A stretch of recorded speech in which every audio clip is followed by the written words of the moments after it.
This show is brought to you by Safety FM. Warning, the following broadcast contains adult language, adult content, frank safety discussions, and stories that might sound unbelievable. But believe me, every one of those stories is true. We didn't start the safety war, but we are going to fight to win it. For our families, for our communities, for our workplaces, and for our lives. I can easily call this a continuation of the previous podcast, part 2 of Sea Lion, because we're going to talk about it again.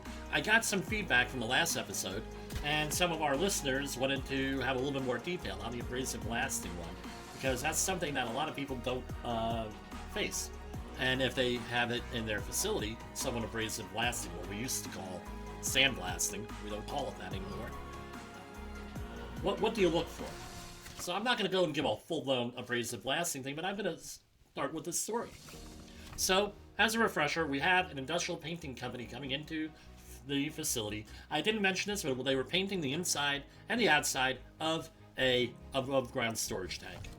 My company manages, and has managed for about 15 years, above-ground storage tank painting and coatings. So, we're pretty much what you could call an expert in this, even though I don't really like calling myself an expert in anything. And I tell people, if someone calls you an expert in something or identifies themselves as an expert especially, you want to be very careful, because in my opinion, there are very few experts. So where do we go with this?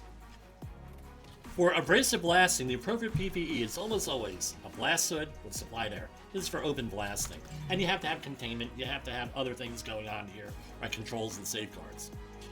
Now, what's the blast hood provide? Supplied air, right, from an exterior source. It's not for ideal age, immediately dangerous for life and health situations, and it also gives you hearing protection to a certain degree, respiratory protection, and since it is fitted with a cape or a cowl, it gives you a little bit of body protection for if the abrasive blast comes back at your body. The painting contractor that we had here wanted to use, rather than this setup, which is the industry standard, is a half-phase P100 respirator. I wanted to discuss everything behind closed doors, because I don't like putting people into a situation where I might undermine them, or they might undermine themselves with their baloney. But this guy, he wanted to be a show-off, show how I'm in charge. So he chose to have this whole discussion in front of everybody else. I said, you may not want to that. Oh, well, we'll talk about it right here. So I had some time that morning, and I went on an 1 hour long exegesis, long discussion, and I had time that day and on why he needed this setup. I talked about OSHA protection factors, air sample results, noise monitoring results, just to name a few things. It was interactive. It was essentially a training session for free. And I asked the work crew that he was with, I said, look, were you ever told any of this stuff by any chance? Did the company ever give you training? And this is for a very large, nationally known painting contractor. Some of the people said yes, some people said no. The foreman, or competent person, he identified himself as a competent person. His primary excuse for not using this equipment, among other things, is that he was audited on his last job by a very large auto company. And on top of that, 2 other large firms, they were energy companies, which I'm familiar with, I've worked there before, and most of you heard of them, and no one said anything. They were all okay with it. They said they're doing a great job, a fine job, everything else. This guy had everything they needed, all the certificates, all their paperwork was in order, which was, kind of scary that they would do this stuff with all this training, at least on paper. So let's look at this from the other facilities. Industrial painting is a very highly specialized thing, especially when you're painting tanks, pipelines, above-ground storage tanks, underground storage tanks with cathodic protection and everything else. Because these are 2-part epoxy paints, they have to be warranted and guaranteed by the manufacturer of the paint and the applicator of the paint or coating. You need and I forget the whole acronym, it's a NACE certified person to inspect this stuff, and that's a coating specialist with corrosion specialist also. That's not an easy exam, it's like a highly credentialed exam. But going on, not too many safety professionals know about how to do this type of work. It's highly specialized. We happen to know that. So it doesn't surprise me that nobody else that they worked with, anybody else, exactly knew what was going on. I can't fault the people. You don't know it, you don't know it. So how did this discussion go? I mentioned that to him. I said, I tell you what, why don't we get your corporate safety person on the line, and also whoever else you want, and we'll ask her about this. And I tell you what, if she can produce air sampling data that total dust or rust-removal dust is below this number, and I label the number, I'm not going to give it to you folks, you got to pay me for that one, and rust-removal dust is below this number, we will discuss how to proceed with a half-ace respirator. Then I wrote down the number on a sticky note, right, a little post-it note. It might sound like it's a gamble, but I have been doing this for a long time. I knew what the numbers were going to be about, and the other thing is I doubt that they had air sampling data based on what this guy, how he was acting. The job was down for about 2 hours by this time, and we got everybody on the phone. Right, I'm in New York, everyone else is everywhere else in the country, Midwest, Far West. It's on a Monday after a 3-day weekend.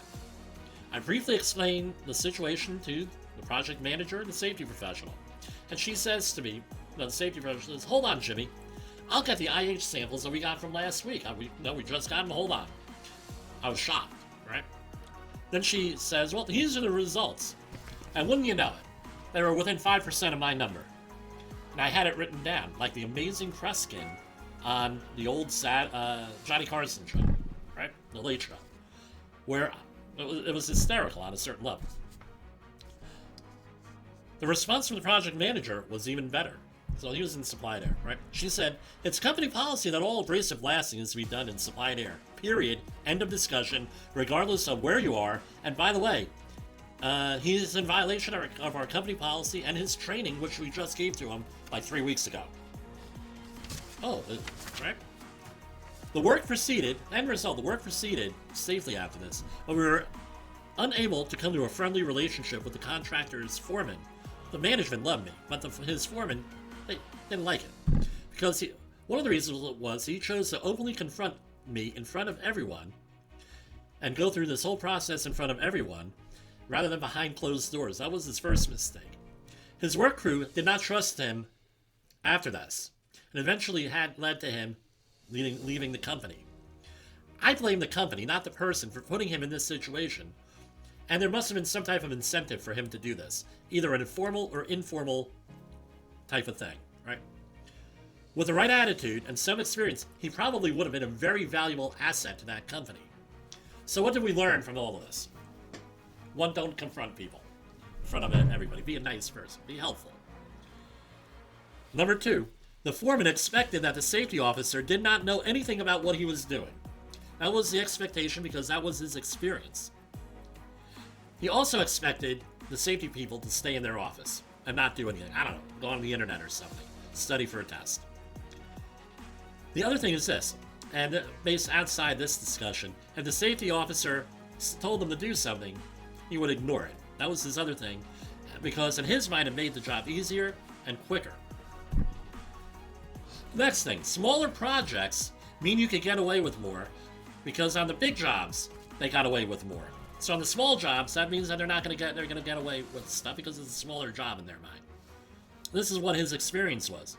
This is a classic case of work as planned versus work as completed.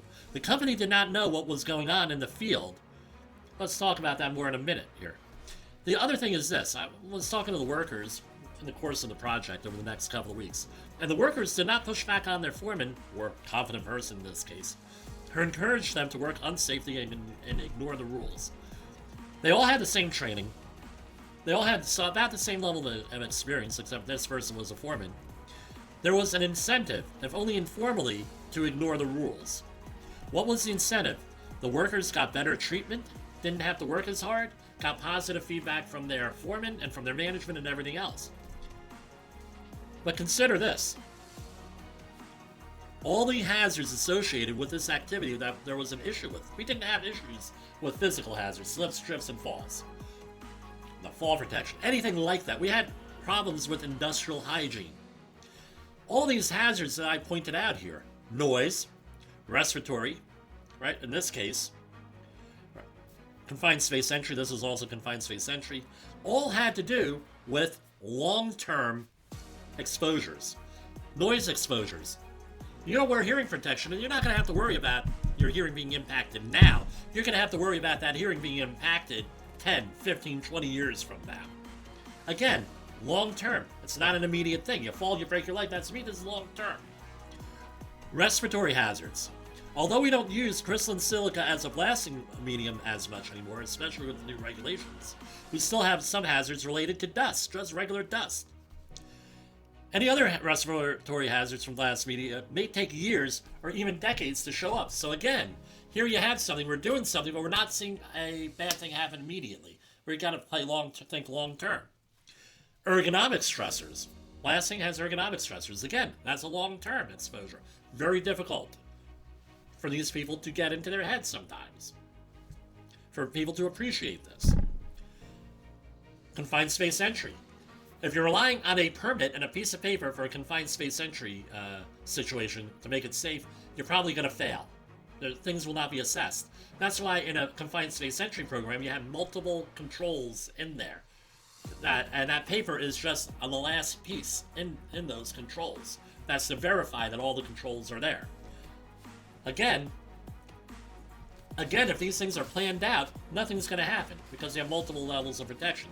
Really, the only acute situation you may run into is lead, but even with that, lead does not usually show up as a symptom, where you have symptoms of lead exposure, until you're legally twice as high, meaning your blood lead is twice as high as the maximum allowable limit under OSHA. So again, none of this stuff happens. That's why they don't take it seriously as much. So what else are we doing? Why are people ignoring rules? Why wasn't this done? The answers that I got from these guys, but they're not unique, right? These rules were written by people in offices that have never done the work. It was several fewer steps to get the job done without setting up this equipment, and guess what? You're not really protecting yourself there in mind. Fewer steps mean more production. There was a perception that rules are made to be broken, and there were no real hazards and no real consequences, either by getting hurt or sick. But we just outlined some stuff. Since there's no immediate consequences, everything is okay. Let's not confuse this with a lack of consequences in a system where there are multiple controls and you try to be in the skills work mode in the SKR model, right? And the skills mode we know is the lowest error rate and with the most amount of controls. How do we combat all this? Brett Sutton, among many of the other people on this network, Jay Allen, Todd Conklin, all of those, would say learning teams. You have to do learning teams and audits. You need to find out how that work is being done, how work is being completed, ask questions. If you're a safety professional, you need to do your homework. If you're a safety professional, it's critical that you learn how the work is performed before you start changing things, questioning things, or anything else. It all comes down to learning teams. If there's an accident, don't have an investigation team. Say we're going to find out what happened here. Call it a learning team if you want. Let's see what the hell happened here and try to prevent this. Doesn't that sound a lot better than we're going to be doing an accident investigation? Accident investigation sounds like Jack Webb with Dragnet. No. You want to learn what's going on, what happened. Have questions. Have an opening attitude here, because you're going to generate more info, more data points, and it makes it easier for you and the organization to organize, mitigate, manage hazards. It becomes more resilient. You have more capacity. You have to give the right incentives. You can be profitable and safe at the same time. They're not mutually exclusive here. Unless you really want to cut corners and really want to take risks. And then, what happens? One major accident, and there goes all your money that you saved. Use your learning team, even after an accident. Keep asking questions. Have some goodwill towards your coworkers. But you also realize that you have to be fighting a safety war here. You're fighting a war against the hazards in your workplace, in your community. Don't make that a war against people. You're fighting the war for people, and that's the safety war. You gotta have some backbone. You cannot fight the safety war without backbone. You'll get more respect, you'll get better results with backbone than being a spineless jellyfish. For Safety Wars, this is Jim Posel.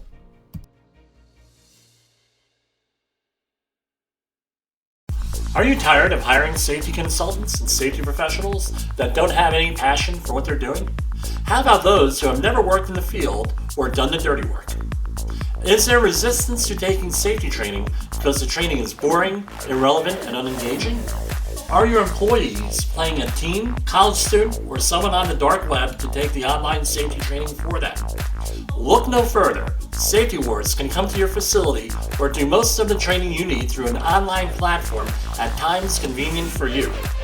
For more information, call me, Jim Posel, your Safety Wars host, at 845-694-4170, or you can email me at jim@safetywars.com. Remember, if you've heard this transmission, you are the solution to unsafe workplaces. The views and opinions expressed on this podcast are those of the host and its guest and do not necessarily reflect the official policy or position of the company. Examples of analysis discussed within this podcast are only examples. They should not be utilized in the real world as the only solution available, as they are based only on very limited and dated open source information. Assumptions made within this analysis are not reflective of the position of the company. No part of this podcast may be reproduced, stored in a retrieval system, or transmitted in any form or by any means, mechanical, electronic, recording, or otherwise, without prior written permission of the creator of the podcast, Jay Allen.